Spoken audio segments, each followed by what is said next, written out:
le code. Et pour le définir, on va retenir que c'est l'ensemble des signes qui sont conventionnels.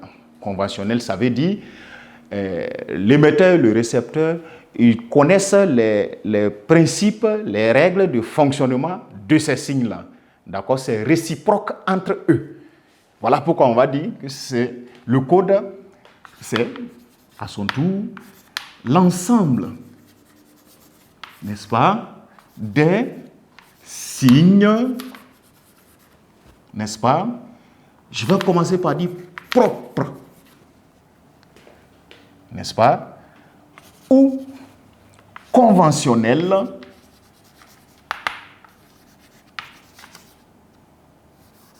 suivez, conventionnel entre l'émetteur et le récepteur, soit les interlocuteurs. Donc conventionnel entre, c'est visible, les interlocuteurs.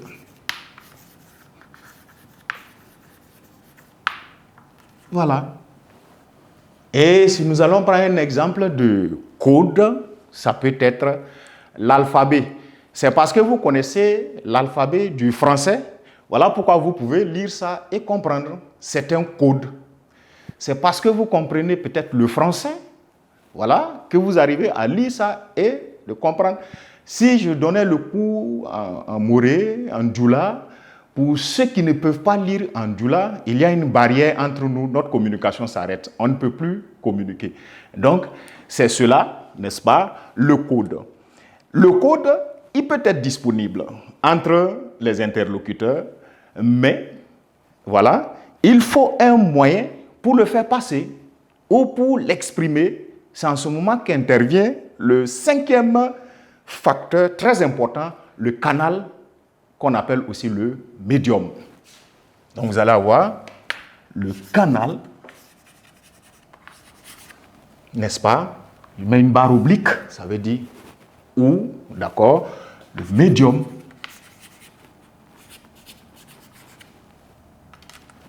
Voilà, avec le canal, le médium. Le canal, le médium, c'est la voie employée, utilisée pour faire passer la communication. D'accord?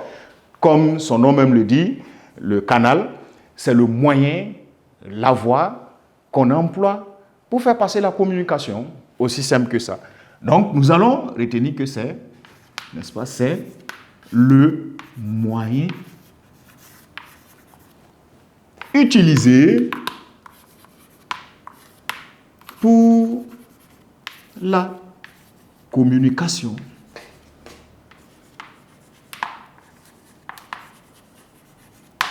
Voilà. Nous pouvons communiquer par téléphone, nous pouvons communiquer en écrivant, ça devient une lettre, nous pouvons communiquer en parlant directement, ça veut dire que vous êtes en face de moi, quand voilà, je m'exprime, vous vous exprimez, nous utilisons le canal, n'est-ce pas, de la parole.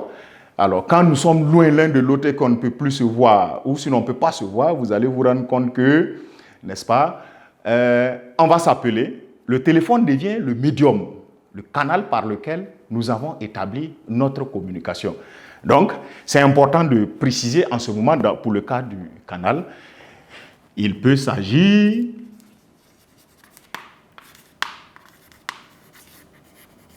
n'est-ce pas, de la parole, d'accord, la lettre,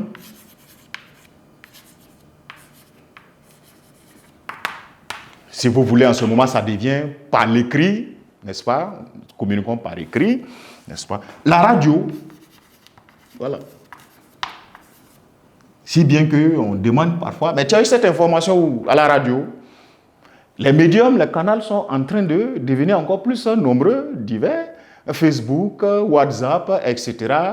Même si, en tout cas, le canal principal reste le téléphone portable. Bref, tout ce qui vous permet d'effectuer, de transmettre le message, d'accord, va se mettre dans le grand panier du canal. D'accord? La radio, la télévision, n'est-ce pas? Je vais mettre etc. Voilà. Donc, 5 facteurs dégagés. Un dernier reste. Plus important, lui aussi, c'est le contexte. D'accord? Le contexte, lui aussi, qui a une reformulation, qui a une autre appellation qu'on dit le référent. D'accord? Je le mets. Vous avez un dernier recours, n'est-ce pas? Le contexte, n'est-ce pas? Autrement appelé le référent. Je vais plus répéter le déterminant. Et là, le contexte ou le référent.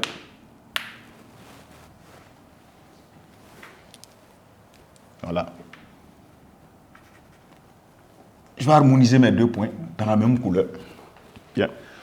Alors, le contexte et le référent, comprenez-le simplement.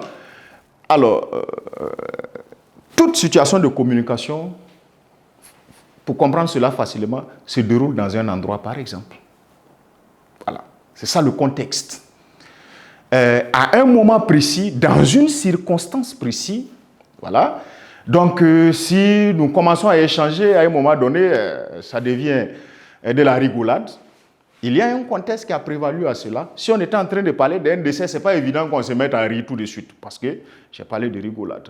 Si une bagarre déclenche entre-temps, il y a un contexte qui a prévalu à cela. C'est l'ensemble des éléments qui entourent l'environnement de la communication. Il faut comprendre le contexte aussi simplement, n'est-ce pas? Donc, l'environnement, la circonstance, n'est-ce pas? L'environnement.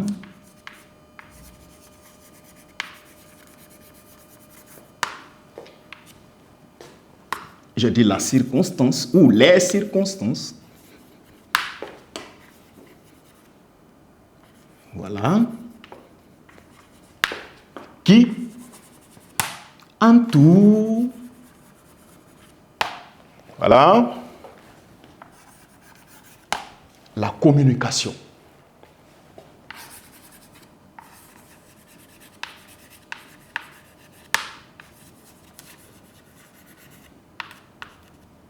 Voilà.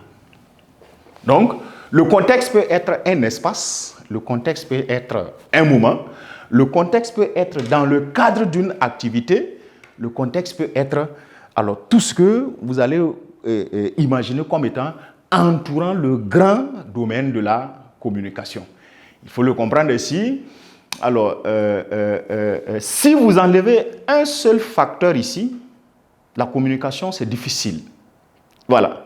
Peu importe, dites ce que vous voulez, c'est toujours dans un moment, à un moment précis, pardon, dans un environnement, à l'adresse de quelqu'un, sauf si vous parlez seul, ce qui n'est pas évident dans la communication la plupart du temps, et vous parlez forcément de quelque chose. C'est ce qui fait que, en ordre, vous avez là les 6 facteurs qui concourent à rendre une communication efficace. Et là, nous allons parler d'une bonne situation de communication en ce moment. Voilà ce que c'est que la communication. Et pour peut-être mieux comprendre cela, nous allons, d'accord, schématiser cela dans un exercice pratique en prenant par exemple cette leçon comme une situation de communication. Parce que moi je parle, vous m'écoutez, d'accord? Certainement, vous pouviez avoir l'opportunité de me parler aussi, c'est possible.